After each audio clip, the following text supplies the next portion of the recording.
Assalamualaikum, selamat datang di kelas Geografi. Perkenalkan, nama saya Rega Pradita, salah satu tutor PKBM Tarbiyatul Ummah, yakni sebagai tutor Geografi kelas 12. Kali ini kita akan membahas tentang modul tema 11, yaitu tata ruang kehidupan. Unit pertama, tempat tinggal kita. Nah, di sini kita akan membahas tentang wilayah dan perwilayahan dan juga tata ruang. Wilayah dan perwilayahan. Wilayah atau region dalam geografi diartikan sebagai kesatuan objek dan kesatuan manusia yang memiliki karakteristik yang sama sehingga dapat dibedakan dengan wilayah yang lain.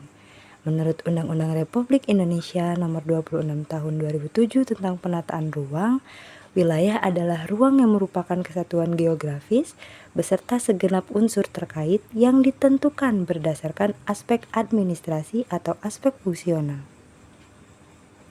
Sekarang kita masuk ke pembagian wilayah, yaitu ada wilayah formal dan wilayah fungsional.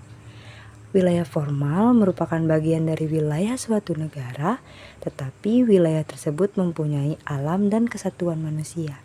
Sedangkan wilayah fungsional menurut Wardiatmoko yaitu wilayah-wilayah penting yang sangat erat kaitannya dengan objek kejadian di permukaan bumi.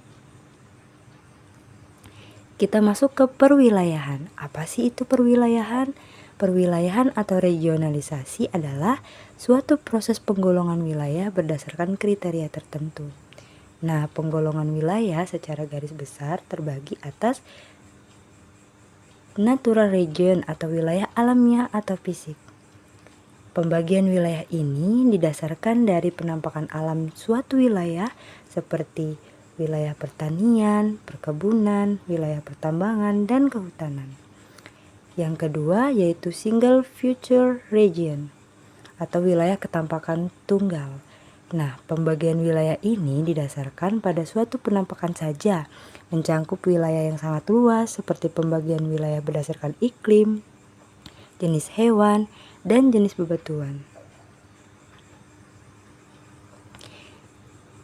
Yang ketiga ada generic region atau wilayah berdasarkan jenisnya. Pembagian wilayah ini didasarkan pada penampakan jenis atau tema tertentu. Misalnya, di wilayah hutan hujan tropis yang ditonjolkan hanyalah flora tertentu seperti anggrek. Yang keempat ada specific region atau wilayah khusus. Pembagian wilayah ini dicirikan kondisi geografis yang khas dalam hubungannya dengan letak, adat istiadat, budaya, dan kependudukan secara umum.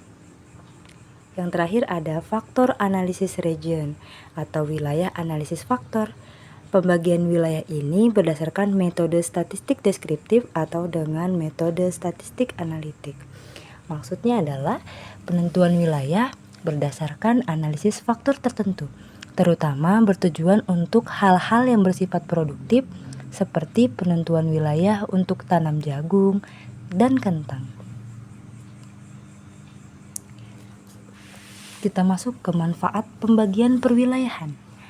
Yang pertama yaitu kita dapat mengurutkan dan menyederhanakan informasi mengenai keanekaragaman dan gejala atau fenomena di permukaan bumi. Dan kita juga bisa meratakan pembangunan di semua wilayah sehingga dapat mengurangi kesenjangan antar wilayah. Dan kita juga bisa memudahkan koordinasi berbagai program pembangunan pada tiap-tiap daerah. Memantau perubahan-perubahan yang terjadi baik gejala alam maupun manusia. Dan dengan adanya konsep wilayah dan perwilayahan ini, kita dapat gunakan untuk melakukan identifikasi pusat pertumbuhan suatu wilayah. Kita masuk ke tata ruang. Rencana Umum Tata Ruang Nasional adalah arahan kebijakan dan strategi pemanfaatan ruang wilayah secara nasional yang disusun guna menjaga kesatuan bangsa, keseimbangan dan keserasian perkembangan antar wilayah dan antar bidang, serta keserasian antar lingkungan alam dengan lingkungan buatan dilaksanakan untuk meningkatkan kesejahteraan masyarakat. Kita bisa lihat di gambar yang atas, wilayah yang memiliki tata ruang baik akan terlihat rapi dan memberikan kenyamanan, begitupun sebaliknya. Jadi, Rencana tata ruang secara nasional merupakan keseluruhan dan RTWP dan juga RTWK se-Indonesia. Nanti kita bahas di slide selanjutnya. Nah, RT-RWP dan RT-RWK. Apa sih itu RT-RWP? RT-RWP itu adalah rencana tata ruang wilayah provinsi yang merupakan rencana kebijakan dari RT-RW nasional yang berisi strategi pengembangan wilayah provinsi melalui pemanfaatan sumber daya alam yang maksimal, sinkronisasi pengembangan berbagai sektor, koordinalitas wilayah kabupaten kota, serta pembagian peran dan fungsi kabupaten kota dalam pengembangan wilayah secara keseluruhan. Sedangkan RT-RWK atau Rencana Tata Ruang Wilayah Kota Kabupaten merupakan penjabaran dari RT-RW provinsi ke dalam kebijakan dan strategi pengembangan wilayah kabupaten kota yang sesuai dengan fungsi dan peranannya di dalam rencana pengembangan wilayah provinsi secara keseluruhan. Strategi pengembangan wilayah ini selanjutnya dituangkan ke dalam rencana struktur dan rencana pola ruang operasional. Nah, ini diagram alur tata ruang di Indonesia ya. Jadi pertama dari RT/RW nasional terlebih dahulu, kemudian lanjut ke provinsi, baru nanti langsung masuk ke kabupaten maupun kota. Nah, manfaat pemenataan ruang bagi pembangunan, yang pertama kita meningkatkan kepercayaan investor pada daerah yang memiliki penataan ruang secara matang, menjaga iklim investasi agar pembangunan berjalan sesuai kebutuhan penduduk setempat, mengakomodasi kebutuhan penduduk di suatu daerah dengan menciptakan lingkungan yang aman dan nyaman, mencegah risiko kerusakan lingkungan melalui efisiensi proses pembangunan, dan menyelaraskan seluruh aspek fisik maupun non-fisik di suatu daerah dengan perencanaan AMDAL atau analisis mengenai dampak lingkungan.